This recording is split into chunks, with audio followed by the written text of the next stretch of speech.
नमस्कार, स्वागत है आप सभी का इंडिया वॉइस पर। मैं आपके साथ निकिता कश्यप। बंगाल चुनाव की गूंज यूपी तक। जी हां, उत्तर प्रदेश के मुख्यमंत्री योगी आदित्यनाथ पश्चिम बंगाल के चुनावी मैदान में खूब गरजे और जहां पश्चिम बंगाल की सीएम ममता बनर्जी पर जमकर बरसे, तो वहीं आपको बता दें कि बांग्लादेश में अवैध घुसपैठियों के मुद्दे पर उन्होंने मुख्यमंत्री ममता बनर्जी को कई जनसभाओं में घेरा और जहां हिंदू मुस्लिम राजनीति में भी ममता बनर्जी को घेरते हुए वह नजर आए, तो जहां भारतीय जनता पार्टी ने पश्चिम बंगाल के चुनावी मैदान में भी प्रधानमंत्री नरेंद्र मोदी से लेकर उत्तर प्रदेश के मुख्यमंत्री योगी आदित्यनाथ और असम के मुख्यमंत्री हेमंत बिस्वा शर्मा के को भी बड़े स्तर पर उतारा। हालांकि आपको यह भी जानकारी देते चले कि पश्चिम बंगाल में मुख्यमंत्री ममता बनर्जी चुनावी मैदान में अकेले दम पर ही भाजपा के मुकाबले में खड़ी है और जहां आपको यह भी जानकारी दे दें कि उत्तर प्रदेश में चुनाव के दौरान वे भले ही अखिलेश यादव के मंचों पर नहीं दिखी थी, लेकिन बंगाल चुनाव में मैदानों में सपा अध्यक्ष की मुश्किलें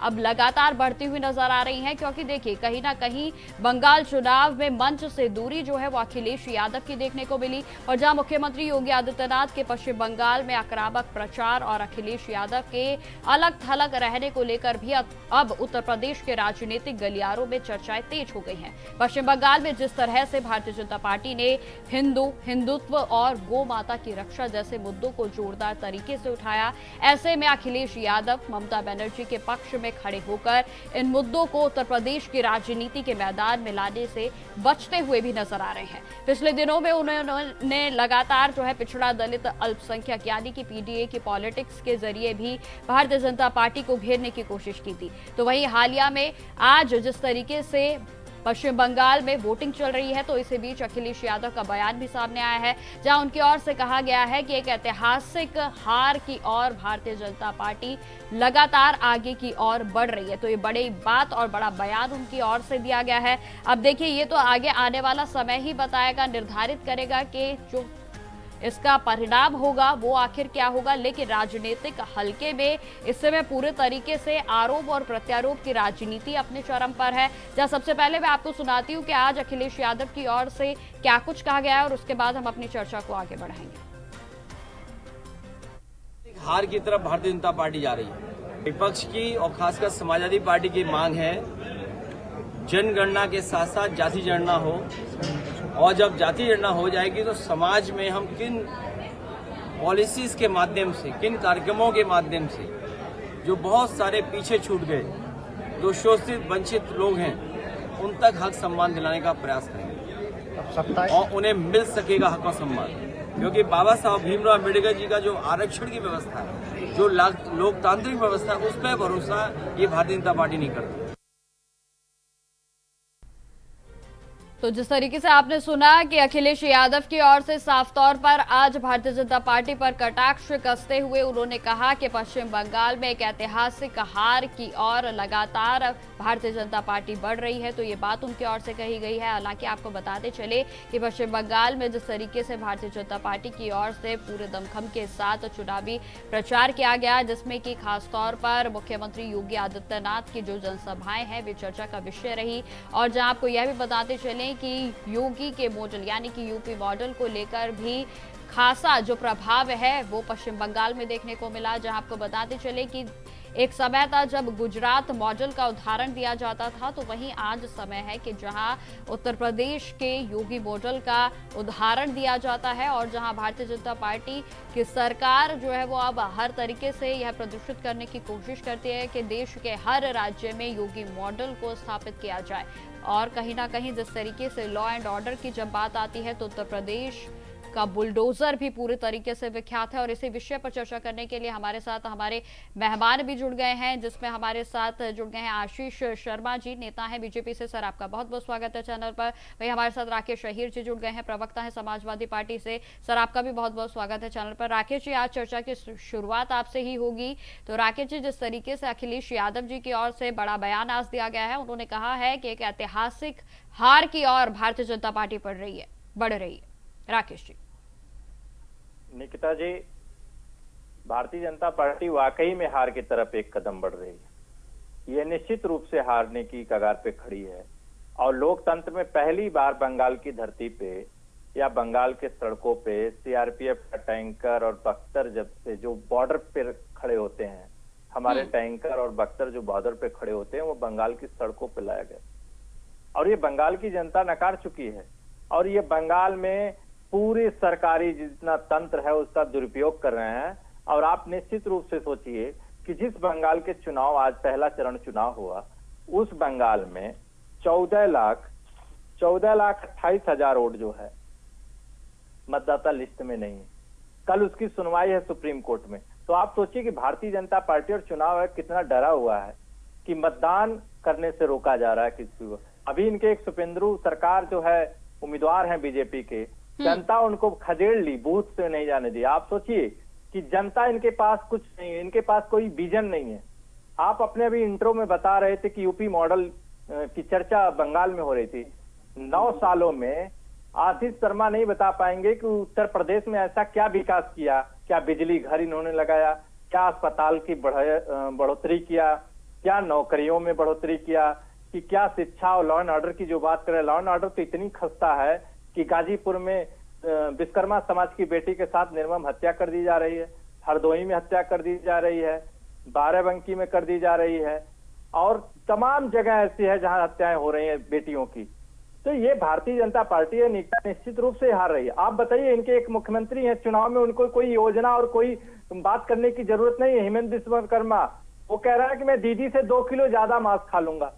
आप बताइए, ये मुख्यमंत्री है इनके किसी भी भारतीय जनता पार्टी के बड़े नेता जो बंगाल गए हैं, इनका क्लिप उठा के देखिए, इनका भाषण उठा के देखिए, तो सिर्फ नफरत की बात किए हैं, न शिक्षा की बात किए, न सुरक्षा की बात किए, न चिकित्सा की बात किए, न कुछ ऐसा बात किए कि जो बंगाल में लुभा सके।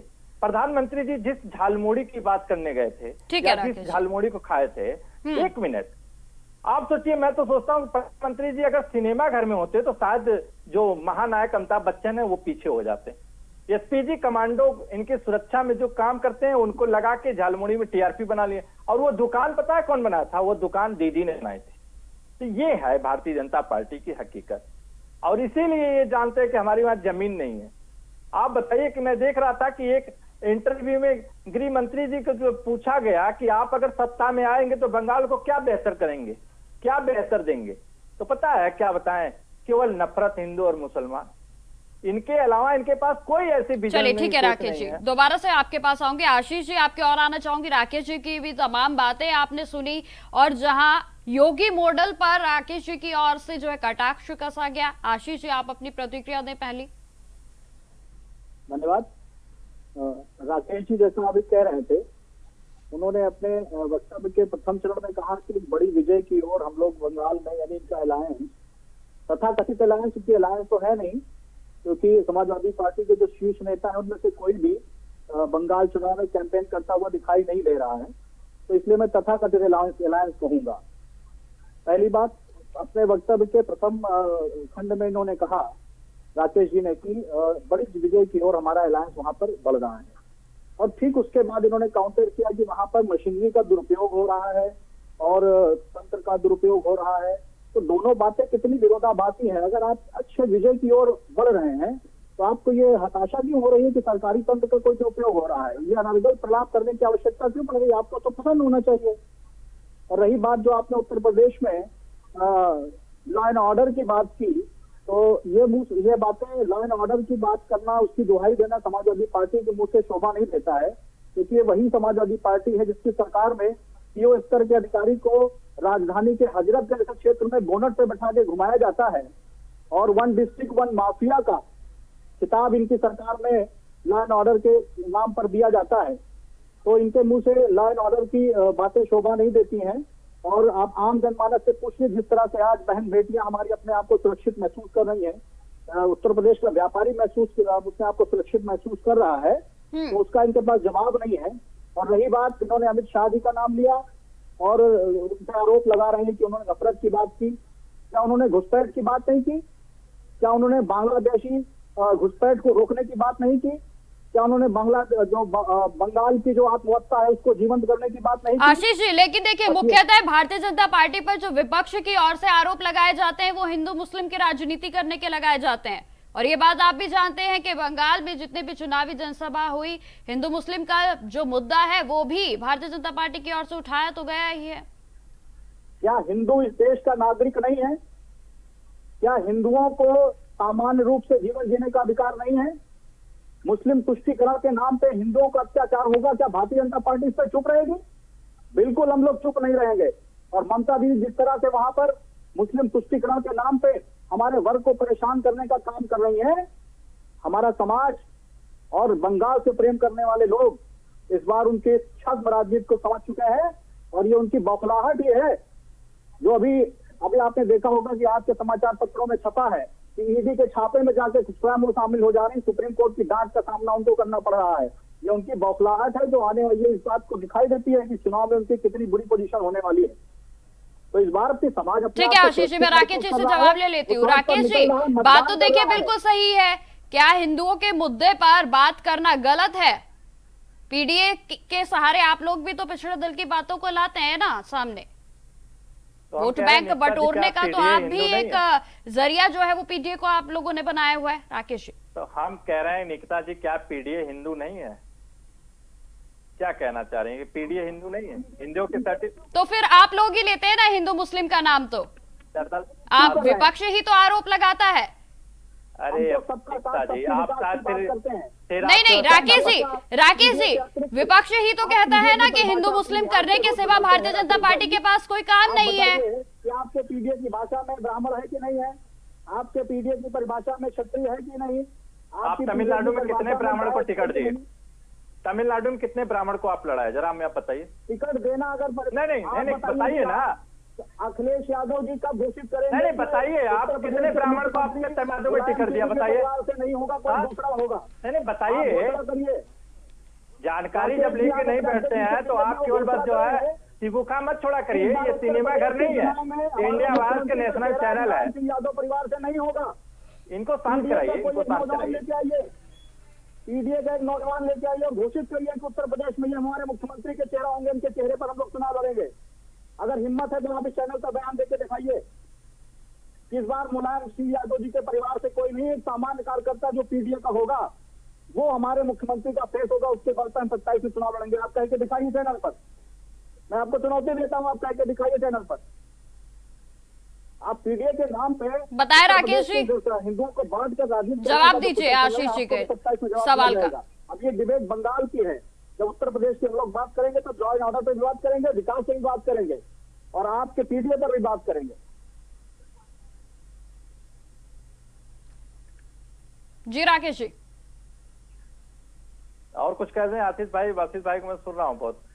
निकिता जी, हो गई उनकी बात पूरी, आप जवाब दीजिए। पीडीए के नाम पे आप कहिए। ठीक है आशीष जी, एक बार जवाब ले लेते हैं, फिर मैं आपके पास लौटूंगी। राकेश जी,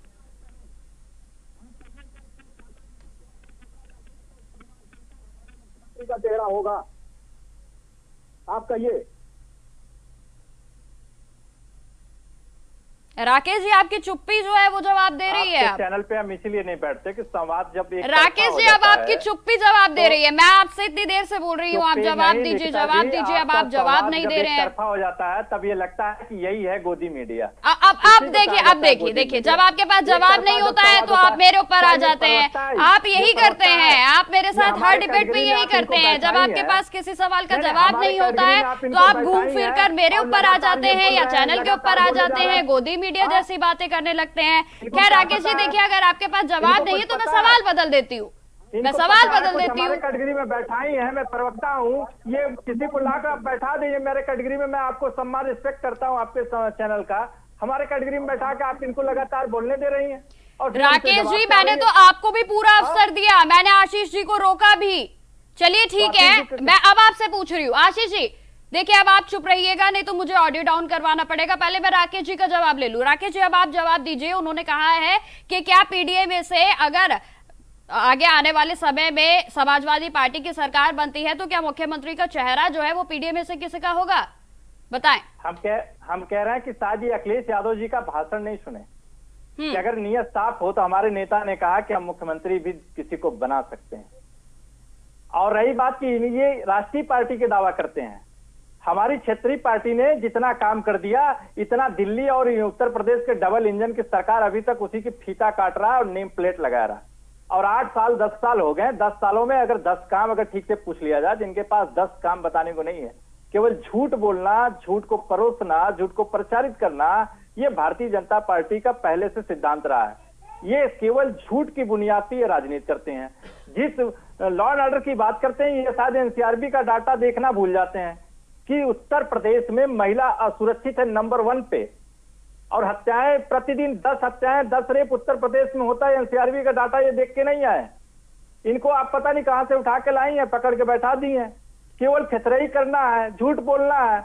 अभी ये कह रहा है कि चुनाव आयोग और सरकारी मशीनरी नहीं मिल रहा। मैं कह रहा हूं कि 14,28,000 क्यों आप उनको वोट देने से रोक रहे हैं?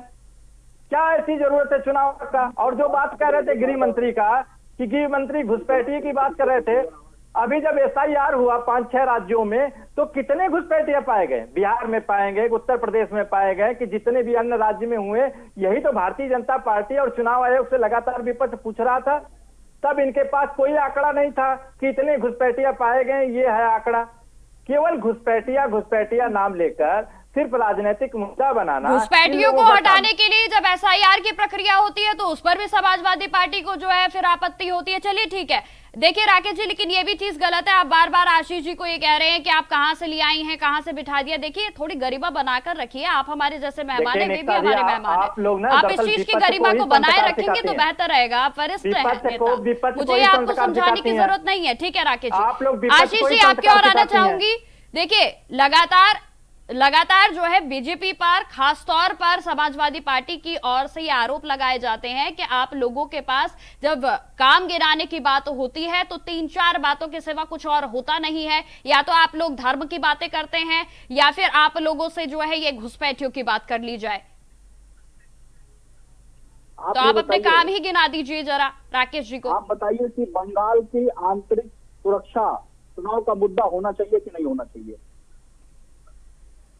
फिर गृह मंत्री इस्तीफा दे देना, फिर गृह मंत्री इस्तीफा दे दे। जब आंतरिक नहीं, आपको ये बता दें, 1 मिनट में आशीष जी, मैं बहुत बोले थे, मैं 1 मिनट आपको बताना चाह रहा हूँ कि सीमा सुरक्षा कौन करता है? गृह मंत्रालय करता है कि स्टेट सरकार करती है? आप बता दीजिए। चलिए ठीक है राकेश जी मैं आपके पास लौटूंगी ना। आप बोल रहे हैं और निकिता जी उसमें हाँ में हाँ मिला रही है। राकेश जी आपको समय दिया था ना राकेश जी, अब आप रुकिए तो सही। देखिए ऐसे तो पूरा समय ऐसे ही व्यर्थ हो जाएगा ना। आपको भरोसा नहीं है तो बारी बारी से ही तो आप लोग अपनी बातों को रख पाएंगे ना। आप ये बात भी तो समझिए ना राकेश जी। डिबेट में क्यों आया फिर? तो हमें चैनल पे डिबेट नहीं, जब संवाद एक तरफा होता है तो दर्शकों को जानते हैं, दर्शक जानते हैं, तो दर्शक को चलिए ठीक है राकेश जी रुकिए थोड़ा सा। राकेश जी रुकिए ना, थोड़ा रुकिए। झालमुड़ी पे दबाव चला रहा है ना पूरा देश का मीडिया, पूरा देश देख रहा है कि झालमुड़ी पे विशेषताएं चल रही है। 1-1 घंटे का शो चल रहा है नेशनल चैनलों पे, झालमुड़ी पे शो चल रहा है। बताइए हमारे देश में दुर्भाग्य है, इतना मुद्दा होने के बावजूद हमारे देश के चैनल, हमारे देश के मीडिया झालमुड़ी पे विशेषता वाला स्टोरी चला रहे हैं। तो देश की जनता सब जान रही है, इसीलिए खदेड़े जा रहे हैं आपके उम्मीदवार, इसीलिए खदेड़े जा रहे हैं बंगाल में। ठीक है राकेश जी, ठीक है, अब आप चुप हो जाइए। आशीष जी आप अपनी बात को पूरा करिए।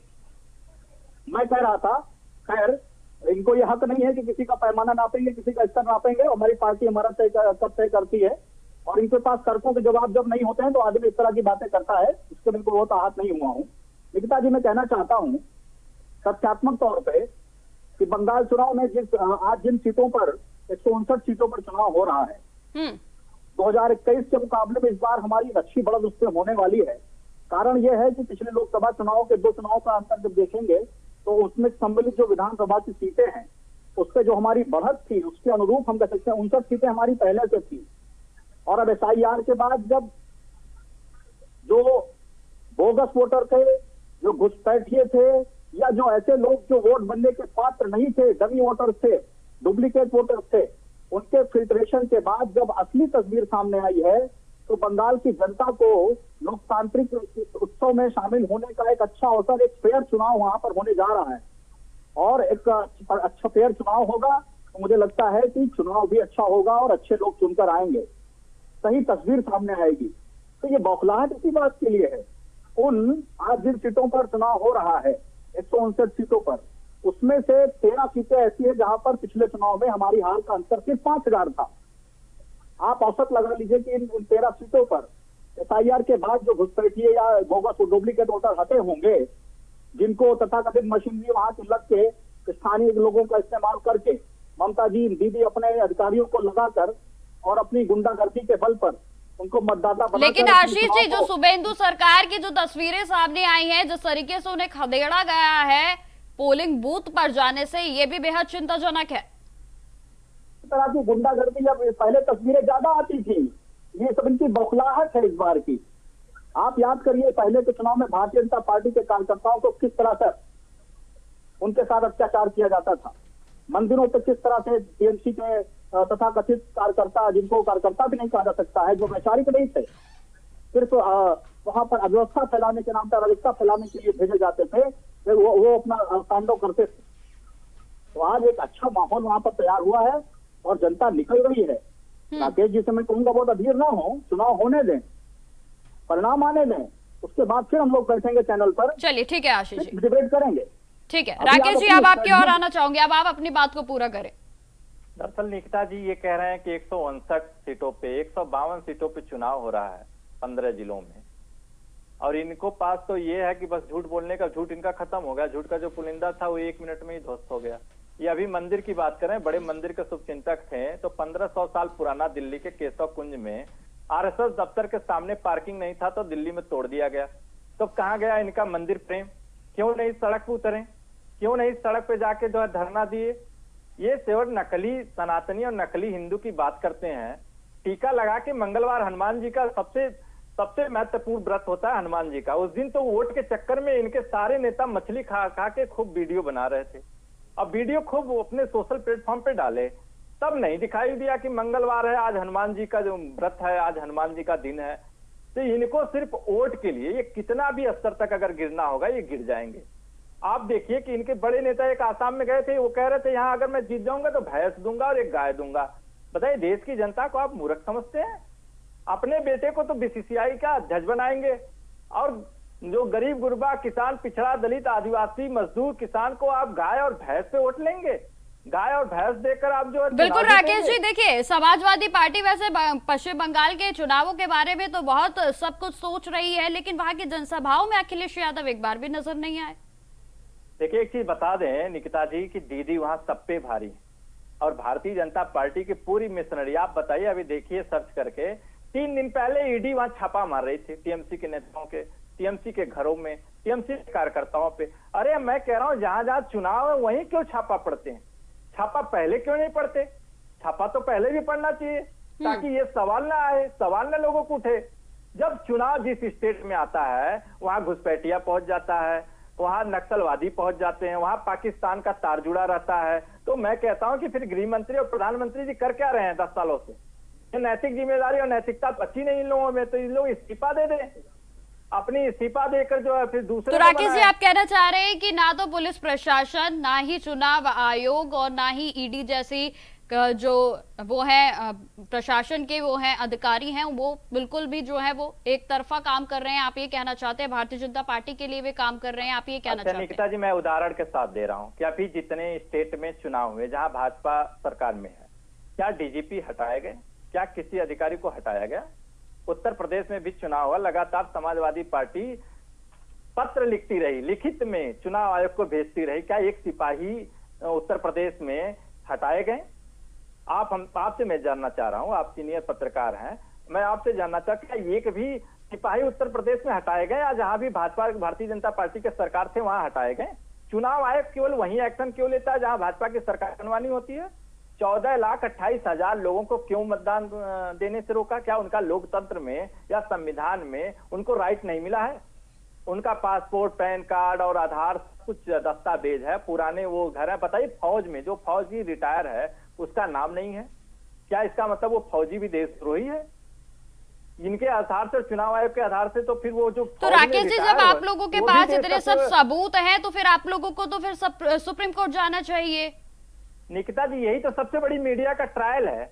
मीडिया कहती है हर बात को कि सुप्रीम कोर्ट को जाया जाए। अरे तो फिर बताए ना, फिर आप बताए ना क्या है इसका हल? जब आप लोगों को पुलिस प्रशासन पर भरोसा नहीं है, चुनाव आयोग पर आपको भरोसा नहीं है, ईडी जैसे। नहीं, हम तो कह रहे हैं सुन तो लीजिए, आप लोग हर छोटी सी बात को कहते हैं विपक्ष सुप्रीम आप कोर्ट अब देखिए ना राकेश जी, अरे आप भाई, अपनी मैं कह रहा बात हूं पे कि ही जब आप सरकारी गोलमोल करने संस्थाएं- लगते हैं, जब आप फंस जाते हैं तो फिर आप जब जो है वो आप मीडिया के ऊपर बात ले जवाब आते नहीं हैं। होता है तो अब आप जब हमको आपके कहने पास पर- सबूत है तो आपको आपके सुप्रीम पास कोर्ट हम जाना कह रहे चाहिए। सबूत तो है। खैर चलिए, देखिए समय का अभाव है, आपका 18,000 आखिरी एफिडेविट के साथ आखिरी दिया कमेंट गया में था जानना चाहूंगी, आप समाजवादियों क्या ने। कहना चाहेंगे दर्शकों से? 18,000 एफिडेविट के साथ जब समाजवादी ने दिया तो क्या हुआ, बताइए आप हमको, क्या हुआ? इतने सबूत के बावजूद क्या नहीं सुना हुआ, क्या किया? हम आपसे जानना चाहते हैं कि क्या किया। हाँ, तो आपको जब लगता है कि चुनाव आयोग आपका काम नहीं कर रहा है, आपकी आवाज नहीं सुन रहा है, तो आप सुप्रीम हम कोर्ट कह रहे हैं जाएं। चुनाव आयोग हमारा काम ना करे, हर भारत के नागरिक का वोट देने लोकसभा का चुनाव राइट में है। तो चुनाव आयोग से कोई और दिक्कत नहीं वोट थी। देने राकेश जी, का देखिए नागरिक समय है। का अभाव है, आपके आखिरी कमेंट्स में जानना चाहूंगी, जल्दी से आप बता दीजिए आप क्या कहना चाहेंगे देखिए, दर्शकों बंगाल से। में भारतीय जनता पार्टी सबसे बुरी तरह से हारने जा रही है और उसकी बौखलाहट ही बता रही है, और उसके उम्मीदवार को जिस तरीके से जनता खदेड़ रही है तो आप समझ सकते हैं कि उनको वोट मिलने वाला नहीं है।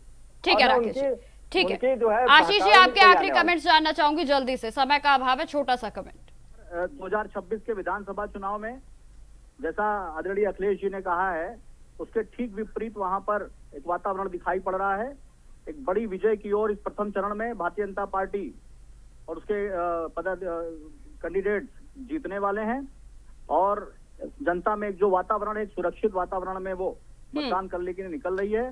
हम सब बहुत आशान्वित हैं कि एक बड़ी विजय की ओर हम सब अग्रसर हैं, और ठीक है, जिसकी आशीष जी। पूर्णता उस पूरे इस यात्रा पर, इस अनुष्ठान में कुंभ कलश 4 मई को रखा जाएगा। तब आपके स्टूडियो में फिर बैठेंगे और बात करेंगे हम लोग। ठीक है आशीष जी, राकेश जी, आप दोनों का हमारे साथ चर्चा में जुड़ने के लिए बहुत बहुत धन्यवाद। तो जिस तरीके से आपने सुना कि हालांकि चुनाव जो है वो पश्चिम बंगाल और तमिलनाडु में चल रहे हैं, लेकिन उनकी पूरी गूंज अब इस समय उत्तर प्रदेश में भी दिखने को मिल रही है। और खासतौर पर देखिए जिस तरीके से आरोप और प्रत्यारोप की राजनीति इस समय देखने को मिल रही है, आगे जो भी इसमें परिणाम होंगे बेशक निसंदेह देखने लायक होंगे, और जिसको लेकर उत्सुकता लगातार बनी हुई है। तो फिलहाल मेरे साथ इस पेशकश में इतना ही। देश दुनिया की तमाम खबरों की जानकारी के लिए बने रहे हमारे साथ। नमस्कार।